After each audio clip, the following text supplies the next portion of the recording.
UFC 322 just took place, and it was an amazing card. So many finishes, so many knockouts. I loved it.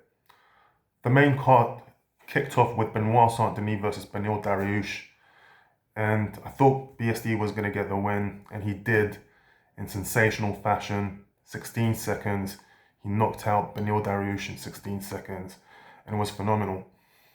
At first, I was worried because it seemed like Dariush was going to have one of those crafty vet performances like he had against Renato Moicano, because the Renato Moicano fight, he had those leg kicks, and he started with a leg kick against Benoit Saint-Denis, and as Benoit Saint-Denis was approaching him, and then Dariush threw another leg kick, and then Benoit Saint-Denis fell a bit because those leg kicks were doing damage, and Dariush went to throw a knee as BSD was going down, and Benoit Saint-Denis caught him with a left hook. Beautiful.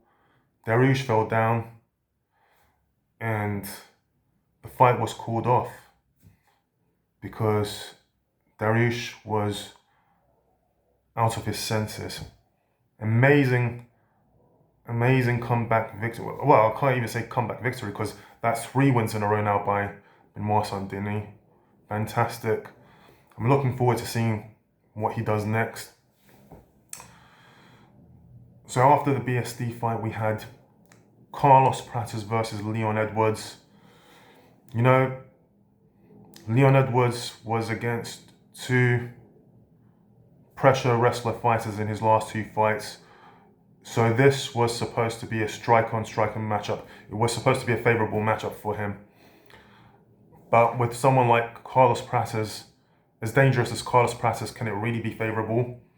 Well, in the first round, Leon Edwards was kind of big brothering him because he was wrestle screwing Leon Edwards. Leon Edwards was wrestle screwing Carlos Prates to quite a large degree, he was out wrestling Carlos Prates, and it seemed to be the right game plan, and Leon Edwards won the first round. And I think they did stand a bit, and the striking was close, but because of the wrestling, Leon Edwards won the first round. Second round, one would think that Leon Edwards, because of how great the wrestling game plan was working in the first round, he would implement it in the second round. But no, he chose to stand and bang with Carlos Prates. And guess what? Guess what happened? Well, Carlos Prates was, he was hurting him. But Leon Edwards continued to stand in Carlos Prates' face and try to land some strikes of his own, until Carlos Prates hit Leon Edwards with a straight left and just knocked him out, headshot dead. And now that meme is going to be a thing now because it's obvious people are going to troll him for what he's done. And sad day for Leon Edwards, but exciting times for Carlos Prates because that was an amazing KO. After the Carlos Prates fight, it was Sean Brady versus Michael Morales. And one would think Sean Brady would wrestle Michael. Oh, one thing to note about this fight is the size difference between Sean Brady and Michael Morales. It was like a 10-foot monster versus a 4-foot dude. They looked like worlds apart in terms of differences in weight class. Like, it's difficult to believe that they were in the same weight class. How can that much body weigh the same as Sean Brady? But anyway, Sean Brady chose to stand with Michael Morales in the first round.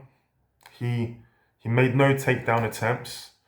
So you can't really judge how a fight is going to go based on what the right thing to do is, because fighters don't often do that. But who knows, maybe Sean Brady could tell Michael Morales has great takedown defense just because of the way he was, positioning his body and his low center of gravity and everything. So maybe he's like, oh, I know I'm not going to be able to take him down, so I'm just going to stand and strike with Michael Morales. And Sean Brady was landing some strikes, but he was doing all right. But eventually, Michael Morales caught him with a straight right, which rocked Sean Brady hard. And then Michael Morales followed with some combinations and dropped Sean Brady on the floor. He knocked out Sean Brady, and the fight was over. So first round victory for Michael Morales, and he remains undefeated.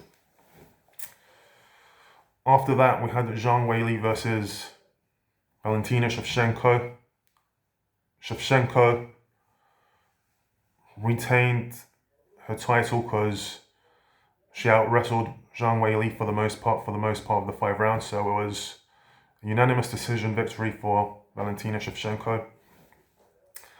And for the main event, it was very one-sided because Islam Makachev became a double champion. He dominated Della Madallena, and Della Madallena had no answers. He had answers for staying alive and not being finished, but he had no answers in terms of putting Makachev in any danger. Makachev was out striking Della Madallena, like landing leg kicks that were compromising Della Maddalena's body. And JDM looked really stuck in the mud. He was very flat-footed, whereas Islam Makachev was throwing strikes every which way. And then he would wrestle JDM for nearly all the rounds. I think it was 20 minutes of control time. And I wonder if when a fighter has an iconic performance, if it sets a trend, like Carlos Prates doing the spinning elbow was followed by Lerone Murphy doing the spinning elbow, and I think there might have been some others. Quillan Salkiel doing the head kick was followed by others doing the head kick, including today by Nickal, and maybe there was someone else, but yeah, I think there was more.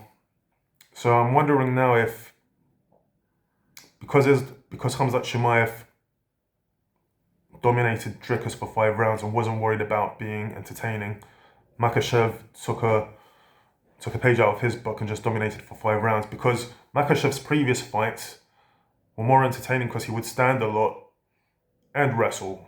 There was some standing in this fight, but way less. Whereas in his previous fights there was enough standing and striking. So does that mean Dustin has better takedown defense than Della Maddalena? Or has Islam improved that much? Or is Makachev just less afraid of being boring because of the trend that Chimaev has set? So that's a thing to ponder, but man, overall a great day of fights. We also had Malcolm Wellmaker against that newcomer Ewan. He came in very short notice, and Ewan, well, I'm not going to say fraud check because Malcolm Wellmaker is obviously still good after all those knockouts, but this Ewan kid, he had super crisp boxing and he was just outboxing Malcolm Wellmaker. I think people call him like a new Ilia Topuria, or that Ilia Topuria is his role model or something, and his boxing is super crisp like Ilia, so great boxing. So that's a newcomer to look out for. That just made a statement, 48 hours short notice, so great performance by him. We had, I think, Baisungur Sasurgaev versus Makonoko. Makonoko came out strong in the first round. In the clinch exchanges with Sasurgaev, he was doing well and he also landed some good strikes. But then Sasurgaev just started outstriking him heavily in the second and third rounds. Just way more smooth and way more swift, and he got the KO in the third round. Yeah. And we also had Kyle Daukaus versus Gerard Meerschaert. He also got the finish. I think he dropped him with a strike and then finished him with a submission. So overall, a bunch of finishes, an amazing card. Man, Who could possibly stand a chance with Makachev now? Michael Morales? I don't know, because Morales has way more power than JDM. JDM has decent power, but he doesn't have KO power, whereas Morales does have KO power. So even if it's like mostly wrestling like it was with JDM, if he has a few strikes just like JDM had a few strikes, maybe those strikes, because they're way more powerful, will do enough to rock Islam, and it will be enough for Morales to get the finish. But is Morales' takedown defense as good as JDM's? Maybe yes, because he has a strong judo background. So maybe Morales is the best candidate to give Islam some trouble, but I don't know, man. Usman had great wrestling. His wrestling looked better than ever in his previous fight, but his striking looked worse than ever in his previous fight. Yeah, man, amazing night of fights. Loved it. Like and subscribe.